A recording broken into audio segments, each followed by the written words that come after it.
L'avenir Air Seychelles, c'est un sujet qui fait l'objet de beaucoup de débats au niveau national tout dernièrement. Nous avons le gouvernement prend la décision pour supporter Air Seychelles financièrement jusqu'à la fin de l'année.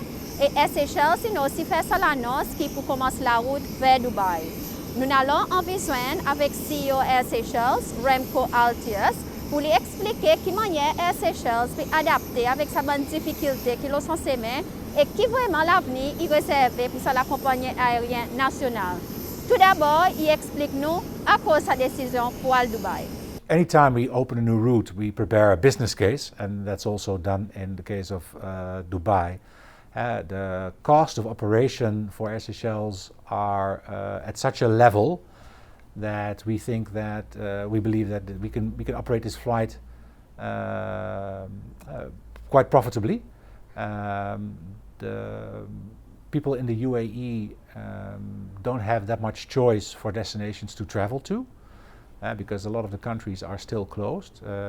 Seychelles is open from the 25th of March, and we therefore thought it was the right opportunity, also given the fact that you have a midterm, you have Easter holidays, and then in May followed by the Eid break, had to target it for this specific period.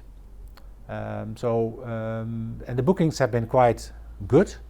We've only been on sale for 4 days, but the booking velocity is really positive. So we are very optimistic about this route. And how does Air Seychelles position itself in terms of this decision with regards to its main competitor, one of its main competitors, Emirates?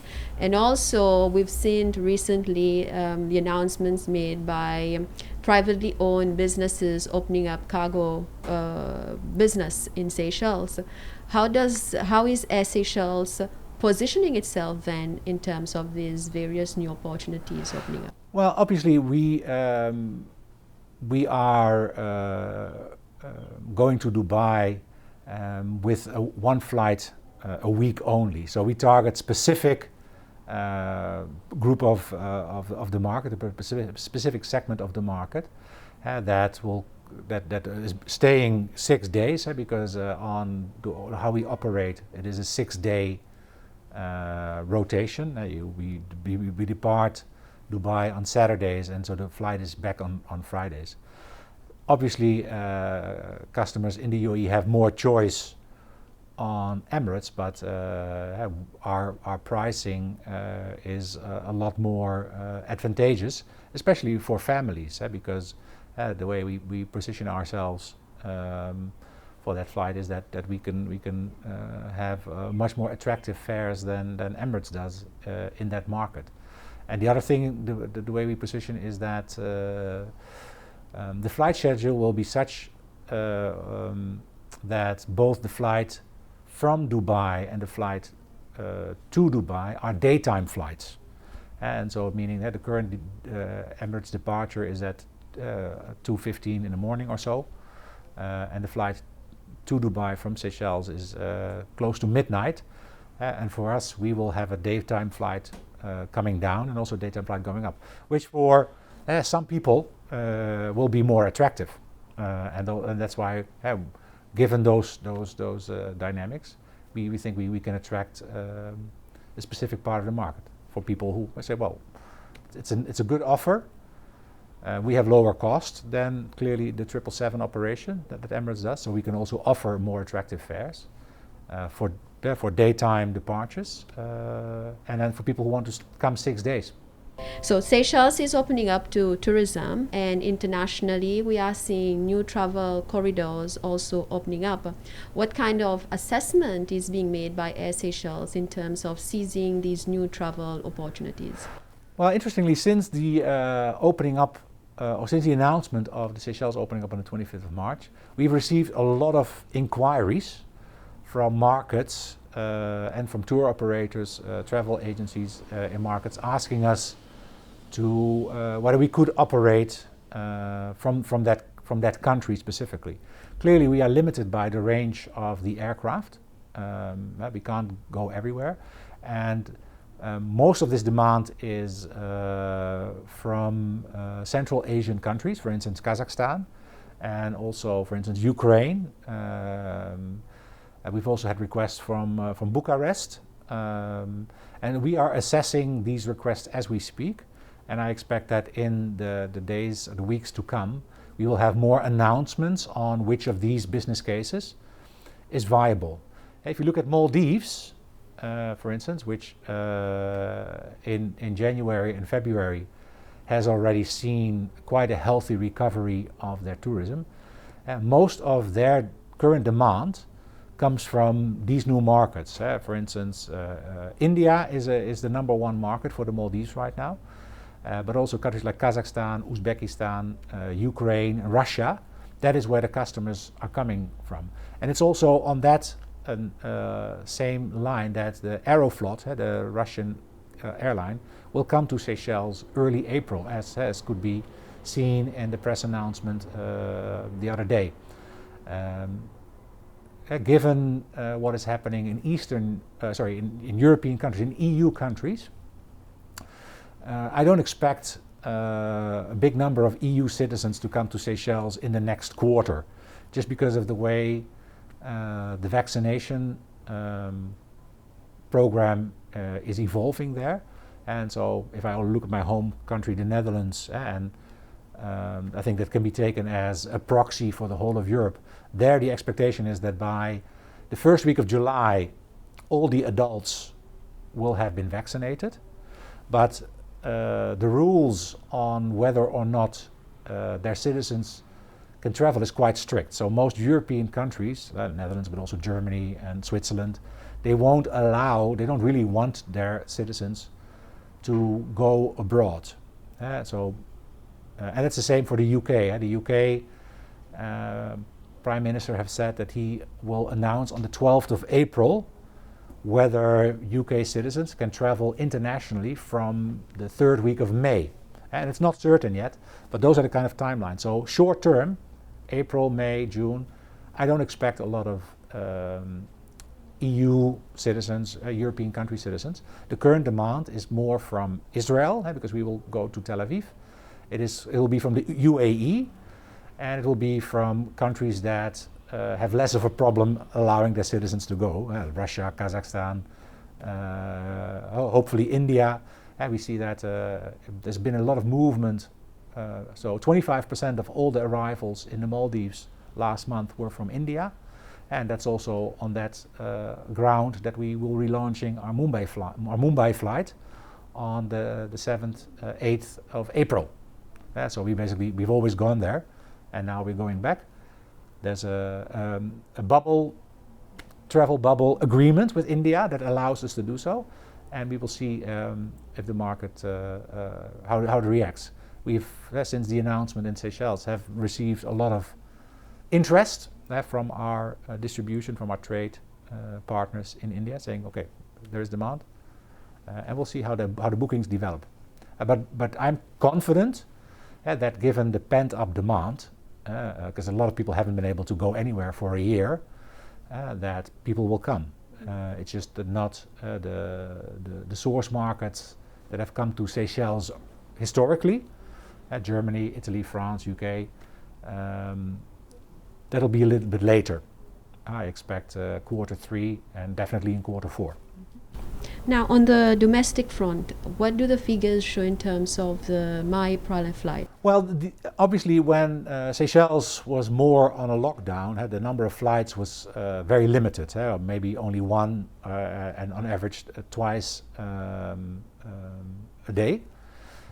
With the now with Seychelles opening, so the domestic demand is bouncing back, so there's more residents traveling. And clearly, with the number of international arrivals, internationally arriving visitors increasing, we see a massive uptake also on domestic flights. Normally speaking, about 35% of the international arrivals take a domestic flight, roughly. And so clearly, if there's more visitors coming, they will automatically start booking our Pralin flights. What we see, and that's I think a sign of good prospects, is that for the quarter 4, so for October, November, December, now also January, we see steady daily bookings made on Praslin. So that's customers that are booking a ticket from their home country to Seychelles who have booked accommodation on Praslin, and they already booked that. That has been happening for short term, so for March and April. It is now slowly starting to come in, because the people that have now are booking to come here from once the country reopens are now also looking, okay, well, I'm staying at Praslin, I'm booking a ticket now. So I'm very confident that within a very short period, the daily frequency to Praslin will increase quite considerably. In December we did about 14 flights a day, and so if the arrival numbers in April will be similar to December, then we can expect that kind of number, and that will slowly increase with the international arrivals, and then go back to maybe 20-25 flights a day. In terms of potentially increasing the revenue streams of Air Seychelles, are there discussions for Air Seychelles to potentially take over the outer islands flights from IDC? Not that I'm aware of, no. No, we are not engaged in those conversations. Going forward, do you think that this is something that should take place? I mean, it is ultimately a shareholder's decision. I mean, we have the same shareholder as IDC, and from our point of view, we believe that there are synergies that could be reached, but there's also dynamics that IDC I think will have, and I don't want to talk for them, that I have no visibility of. So I know that it would increase the flying of our fleet. So our fleet would be better utilized, but we'd have to really look at the business case and the numbers to see whether the shareholder thinks it's a good idea. I don't have any. It's up to them ultimately. We've heard government officials talking about the huge debt of government with regards to the use of the VIP lounge, which is being managed by Air Seychelles. Now, could you explain to us what the level of debt are we talking about in terms of what government owes for the VIP lounge, and if there is some sort of debt repayment plan that has been adopted? It is quite a substantial amount, but it goes back a long time. And what needs to happen is that both sides, so the Ministry of Foreign Affairs, government, and Air Seychelles are reconciling these years. So I don't know the exact amount by heart, but it's several $100,000. And have there's currently conversation ongoing as to how that's going to be settled. And so that means that the invoices that were sent have to be interpreted and say, okay, was this service really rendered, or was it really used, and who took it, who was it, and then we have to ensure that it gets paid. And we're in the process right now. For the cost rationalization plan of Air Seychelles, we've heard that Air Seychelles has offered the voluntary or adopted the voluntary redundancy policy, whereby its staff over 55 years could choose to leave the company. How is that going so far? Like any airline, well, I think the whole tourism sector here, we have to I have to ensure that the staffing numbers are aligned with the productivity levels, and clearly in Q1 those have been really low. So the number of flights has been really low, and because of the dynamics I explained earlier, meaning that the historical source markets will take longer to come back. We know that the market recovers. We just don't know exactly when that will happen, and that means that right now, as anybody can understand, we are quite overstaffed because we don't really have that many flights. To give you an idea, normally speaking, at 2019, we can handle well over 300 flights per month at ground services. at 325, sometimes 340. Last February we only had 30. So it's basically the activity has dropped more than 90%. And that means we see, well, in the recovery, how quickly will the recovery take place? And that means we need to ensure that the staffing levels are aligned with the productivity levels. And that's why we said, well, we temporarily are overstaffed, and we need to see if there's people who believe that they can find employment somewhere else. And that's why we try to offer an incentive to reduce the headcount. So far, 44 people have signed up as of today. We've decided to extend it for a little bit longer, so we also have ongoing conversation with the staff and say, this is what we see happening. And we may be in a position to hire back staff in the last quarter or maybe early next year based on the production. But right now, the people that we don't need who have skills that the market can use, we basically say, well, maybe it's a good time for you to consider alternative career options, and this is the incentive for you to go. And so, like I said, 44 people have decided to take it so far, and we will continue to have conversation with staff on maybe you should take this offer, because we do not know yet whether we have employment anytime soon. Yeah. So I'm actually 44. I think is quite a good number, and like as you correctly pointed out,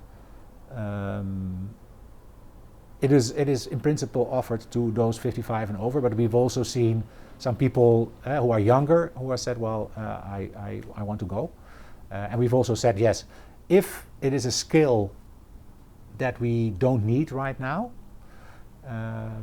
we have approved it. Okay. Yeah.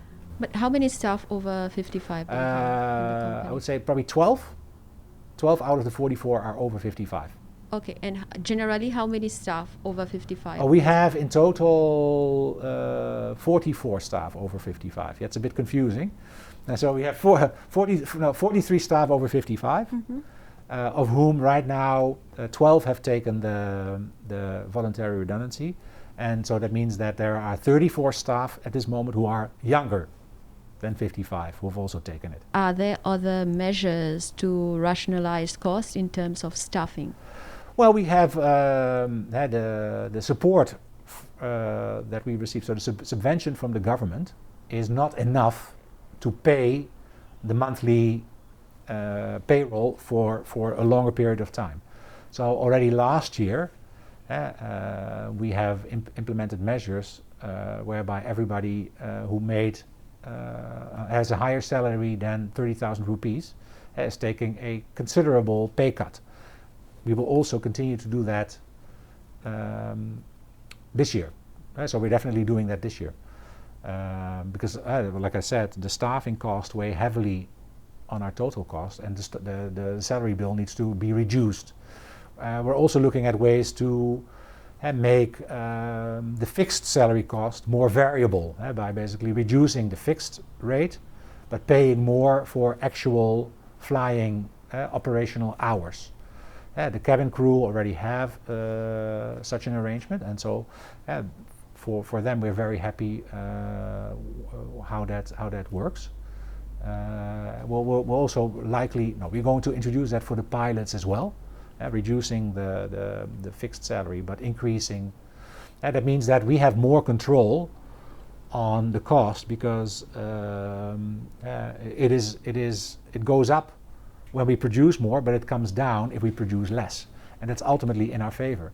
And also we have been paying out allowances for certain groups of people. For increases in productivity, and right now, of course, with the productivity being much lower, those allowances have also been reduced. So that's how we move that, and that's all part of the overall package that we propose.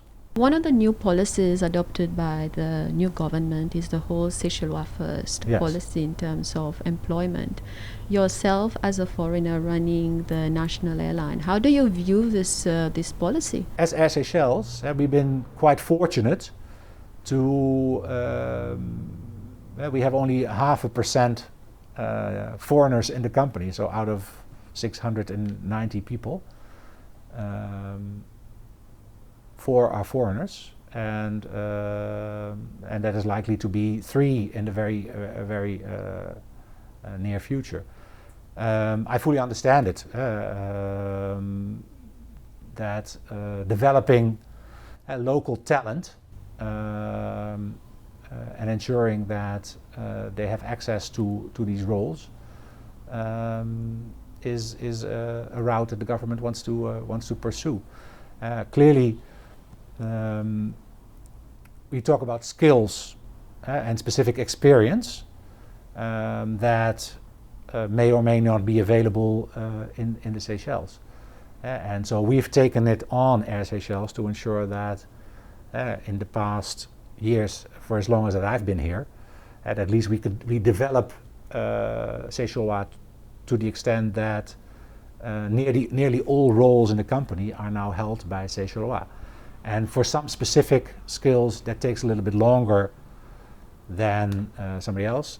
My experience is that I've worked in aviation for 28 years as in various commercial and operational roles.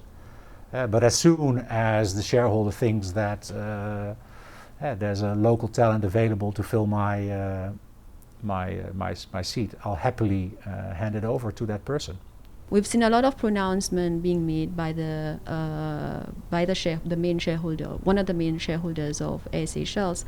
What has been the impact of these deliberations on the whole governance aspect of Air Seychelles? Is it a question now, or do you feel that it's the shareholder running Air Seychelles rather than management itself? Well, I think what has changed is that the new government has started in a very difficult period economically for the country, and so I fully understand that they scrutinize very closely what is happening, and rightfully so. And now that the responsibility, the financial responsibility lies solely on, will start to lie solely on the government of Seychelles. I think it is only fair that they scrutinize what we do. The discussions, for instance, on the Dubai launch are open. And we put forward our rationale and our arguments, and clearly the government, the cabinet looks at these things from their point of view, and then we come to a conclusion. So in the case of Dubai, they said, well, let's see how many people you can bring in, because that's ultimately beneficial for the Seychelles economy. We keep them updated with the booking intakes, so what the booking velocity is, and thus far in the first 4 days it's been going pretty well. And then jointly we take a decision on these things, and so I'm fine with that. I think it's only fair for this moment in time, because there's a lot of other variables that come into play, the current shape of the economy. It's our role as Air Seychelles to bring in as many people to Seychelles shores as possible, because we know that every visitor spends money in the economy and contributes to the development of the economy. And so if these opportunities come up, we have a conversation on the business case. We fully understand that whatever we do should be have a positive contribution both to the company as well as to the economy. All around the world, governments realize that the airline is important because it helps tourism, it helps jobs for taxi drivers, for security staff at the airport, for people in tax-free stores, for people in hotels, everybody, agencies, everybody working in the total aviation tourism value chain. We happen to be the most risky one. Lots of risk, low reward. And that's because of the vulnerability to outside shocks and the fact that historically our margins are quite thin. And I think those discussions we had on that were extremely healthy and positive. I'm very happy with the outcome, but also fully realize that the responsibility to prove that we can do it now rests on my and the Air Seychelles team's shoulders. But we are definitely up for the challenge. Et voilà, ça c'est une interview avec CEO Air Seychelles, Remco Altius, qui nous explique nous comment Air Seychelles positionne pour l'avenir. Merci pour suivre.